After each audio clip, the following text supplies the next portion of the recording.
how was the revenue growth those early years of Corvent? Exponentially, Right. really. First year with Corvent, we did 35,000. The next year, 135. Then $1.3 million, 3 million, 6 million, 12 Did you have million. reps? How did you sell? Okay, I'm trying to. Yeah, we had reps. We had some reps. How were Not you many. selling back then in the 80s, 90s? Well, it wasn't on the internet. That's Wasn't for sure. it? For sure. Through training programs. I had 6 training centers. Doctors, an oral surgeon, a periodontist, and a restorative doctor came and took my course. And I said, okay, why don't you run a training course in Miami, in Toronto, Texas, Seattle, around the country, and we provided them the training things they needed, the models and everything. And at the time, you quit clinical dentistry as a full-time career, and you were a full-time CEO?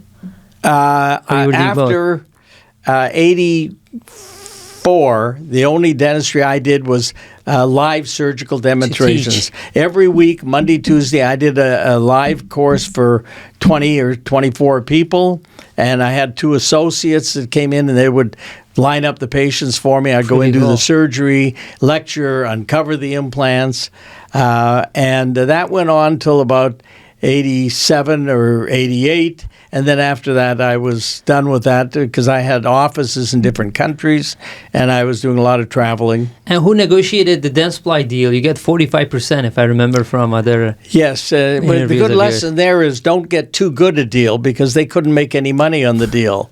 That's wisdom there. So they were paying me 45% of U.S. list price for the product. List price. List price. And now they were selling about a third to distributors who they were giving a 50% discount. So they made nothing on their international sales. And they, for their books, it was better to put the product on the shelf and count it as an asset than it is to spend $2 to sell $1 worth of implants. So when I took the company back in 97, they had $13 million in inventory, and the deal I had struck to begin with is if I take it back, I'll buy back your inventory.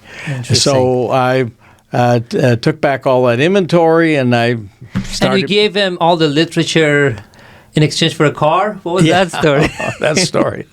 Well, the day they were there to close the deal, I said, you know, I've got all this literature. Do you want to buy it? I would have given it to him, but it wasn't doing me any good, and I'm getting 45% of the sales anyways.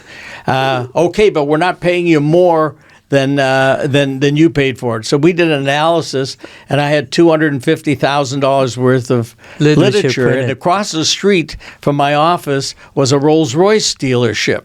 So I went across the street and bought a Corniche convertible for $225,000, and I told him, I gave you the literature. You see that car parked out there? You just bought that for me. That's brilliant. That's amazing. And how many years you were in litigation with them to take the company back? Just the last 2, and it was just arbitration. It was an arbitration. And were you excited to take it back? Because they were not selling, right? You wanted, as an entrepreneur, you want your product to be sold and seen everywhere. The minimum that they had to buy was giving me close to $1 million a month income. So I wasn't that excited about taking it back. And you were doing nothing for it, basically. Doing nothing. My staff was making the product. They had so much product, they would let us decide what we wanted to make and sell them that month to meet the minimums. They didn't even get involved in that. So the idea of the arbitration was to get them to market to the standard of the industry, which is what they were required to do. I had 13 people in an education department when I gave them the company. They got rid of that, and they didn't do any education. So I was not trying to take it back. I was trying to force them to market because we were number 1 when I gave them the company. We were number 5 when I took it back. Wow.